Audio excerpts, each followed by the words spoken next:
الحمدللہ وکفی والصلاة والسلام علی سید الانبیاء والمرسلین اما بعد۔ محترم سامعین کرام، آپ حضرات کے سامنے ایک مسئلے کی وضاحت کرنے کی غرض سے حاضری ہوئی ہے۔ جیسا کہ آپ حضرات کو معلوم ہے کہ پورے سال میں اللہ تبارک و تعالیٰ کی طرف سے ہمیں کچھ عبادتیں فرض کی گئی ہے جن کو متعینہ وقت میں ادا کیا جاتا ہے۔ اس میں سے عید کی نمازیں ہیں کہ عید کی نماز بھی سال بھر میں 2 مرتبہ ادا کی جاتی ہے۔ محترم سامعین کرام، اس سلسلے میں ایک بات کی طرف میں تمام حضرات کو متوجہ کرنا چاہتا ہوں، جس سے آج عوام اور خواص بھی غفلت میں ہیں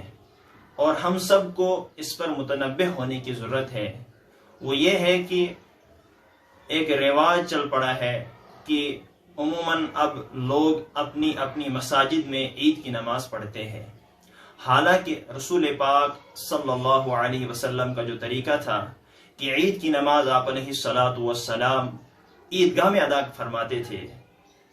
ہاں، کوئی مجبوری ہو، کوئی عذر ہو، جیسے کوئی ضعیف ہو، کمزور ہو، وہ عیدگاہ میں نہ پہنچ سکے، ان کے لیے مساجد میں انتظام کیا جاتا، وہ دوسری بات ہے۔ ابو سعید خدری رضی اللہ تعالی عنہ بیان کرتے ہیں کہ کان رسول اللہ صلی اللہ علیہ وسلم یخرج الی المصلی، کہ رسول پاک صلی اللہ علیہ وسلم عیدگاہ کے لیے نکلتے تھے عید الاضحیٰ میں بھی اور عید الفطر میں بھی۔ اس سلسلے میں فتح الباری کے اندر شارح بخاری نے اس حدیث کے ذیل میں جو بات نقل کی ہے وہ بہت ہی سننے کے قابل ہے اور عمل کرنے کے قابل ہے۔ شارح بخاری رحمۃ اللہ علیہ لکھتے ہیں ذالک افضل من صلاتها فی المساجد لمواظبۃ النبی صلی اللہ علیہ وسلم، فرماتے ہیں کہ یہ عید کی نماز جو عیدگاہ میں پڑھی جاتی ہے یہ مساجد میں نماز ادا کرنے سے زیادہ افضل ہے۔ آگے شارح بخاری خود فرماتے ہیں فتح الباری کے اندر، حالانکہ مسجد نبی کے اندر ایک نماز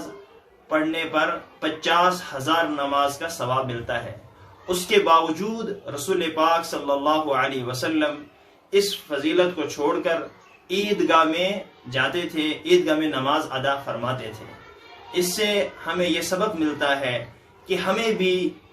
اپنی عید کی نمازیں عیدگاہ میں پڑھنی چاہیے۔ دوسری بات، عیدگاہ میں نماز ادا کرنے کا ایک مقصد یہ بھی ہے کہ مسلمانوں کی شوقت اور غلبہ ظاہر ہو جائے، جس سے ہم آہستہ آہستہ دور ہوتے جا رہے ہیں۔ اور دوسری بات یہ بھی ہے کیونکہ آپ علیہ الصلاۃ والسلام کا اس پر مواظبت رہی ہے، اس پر مسلسل آپ علیہ الصلاۃ والسلام کی پابندی رہی ہے کہ آپ علیہ الصلاۃ والسلام مسلسل عیدگاہ میں نماز ادا فرماتے تھے، تو اس سے سنت موقدہ بھی ہے۔ تبھی علماء کرام نے فتاوی شامی ہو، بڑے بڑے فتاوات ہو، ان کے اندر ہر ایک نے یہ لکھا ہے کہ عید کی نماز عیدگاہ کے اندر ہی ادا کرنا سنت مؤکدہ ہے۔ لہٰذا اگر اب بلا عذر مساجد میں نماز پڑھی جائے یا دوسری جگہوں پہ نماز پڑھی جائے اور عیدگاہ میں نماز پڑھنا چھوڑ دیا جائے تو سنت سے محروم ہو رہا ہے، اور اس سے اور بلا عذر مساجد میں نماز پڑھنا مکروہ بھی ہے۔ تو اس سلسلے میں تمام جو مساجد کی کمیٹیاں ہیں، جو مساجد کے متولیان ہیں، ان سے درخواست کرتا ہوں کہ آپ اس سلسلے میں اپنے علماء سے رہنمائی حاصل کریں، اس سلسلے میں آپ علماء سے مشورہ کریں، علماء سے مشورہ لیں کیا ہمارے لیے مساجد میں عید کی نماز پڑھنا درست ہے یا نہیں ہے۔ بلا عذر آپ اپنی مساجد میں عید کی نماز قائم نہ کریں۔ اسی طریقے سے جو ہمارے ائمہ حضرات ہیں، جو مساجد کے ائمہ ہیں، ان کو بھی اپنی طرف سے کم اپنے مقتدیان کے سامنے، اپنے جو ذمہ داران مساجد ہیں ان کے سامنے اس مسئلے کی وضاحت کرنی چاہیے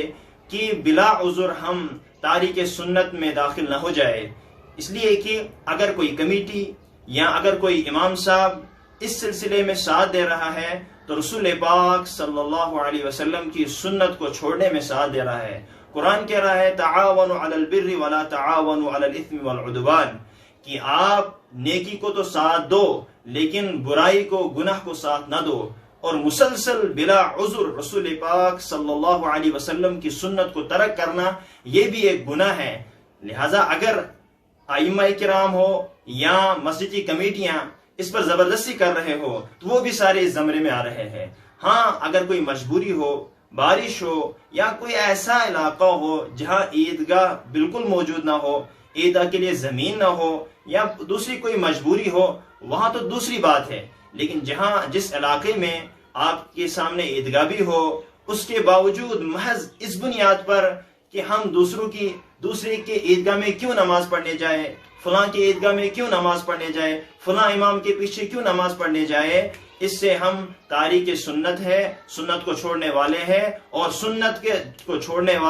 چھوڑنے والا یقیناً مسلسل سنت کو چھوڑنے والا گنہگار ہوتا ہے۔ اس سلسلے میں ہمارے جو ذمہ داران حضرات ہیں، ہمارے جو باقی کمیٹی ممبران ہیں، ان کو آپس میں مشورہ کرنا چاہے۔ اور بعض جگہ تو محض اس وجہ سے عید کی نماز مساجد میں ادا کی جاتی ہے تاکہ مساجد کے لیے چندہ آ جائے۔ میرے عزیزو، میرے محترم بزرگوں، واقعتاً ہم مانتے ہیں مساجد کو چندے کی ضرورت ہے، مساجد کو مالی امداد کی ضرورت ہے، لیکن اس عید کی نماز کو، رسول پاک صلی اللہ علیہ وسلم کی سنت کو ہمیں مالی مدد کا ذریعہ نہیں بنانا ہے، ہمیں اس عبادت کو تجارت نہیں بنانا ہے۔ اور یہ وقت ایسا ہے، اس ٹائم ہمیں آپس میں متحد ہونے کی ضرورت ہے، اپنی اجتماعیت کو دکھانا ہے۔ جیسا کہ میں نے پہلے کہا کہ عید کی نماز کا مقصد بھی شوقت ظاہر ہو جائے، اور اسلام کا غلبہ، مسلمانوں کا غلبہ ظاہر ہو جائے، اور آہستہ آہستہ ہم اس سے بالکل دور ہوتے جا رہے ہیں۔ لہٰذا جن حضرات تک میری یہ بات پہنچے، اگر ان کو یہ بات واقعتاً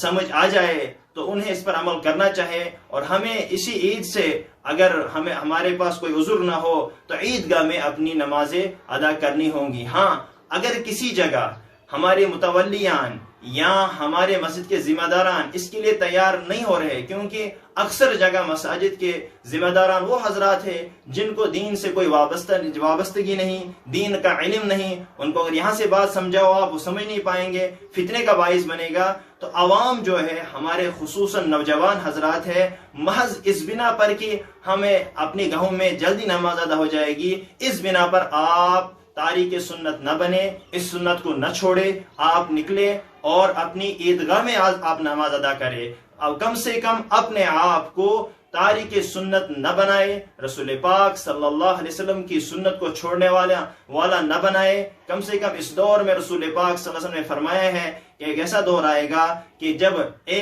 کوئی بندہ میری ایک سنت کو زندہ کرے گا، اس کو 100 شہیدوں کا ثواب ملے گا۔ تو آہستہ آہستہ اس ٹائم جو سنت ہم سے دور ہوتی جا رہی ہے، ہمیں اس سنت کو زندہ کرنے کی ضرورت ہے۔ اللہ تبارک و تعالی آپ کو سننے سے زیادہ عمل کرنے کی توفیق عطا فرمائے۔ وما علینا الا البلاغ۔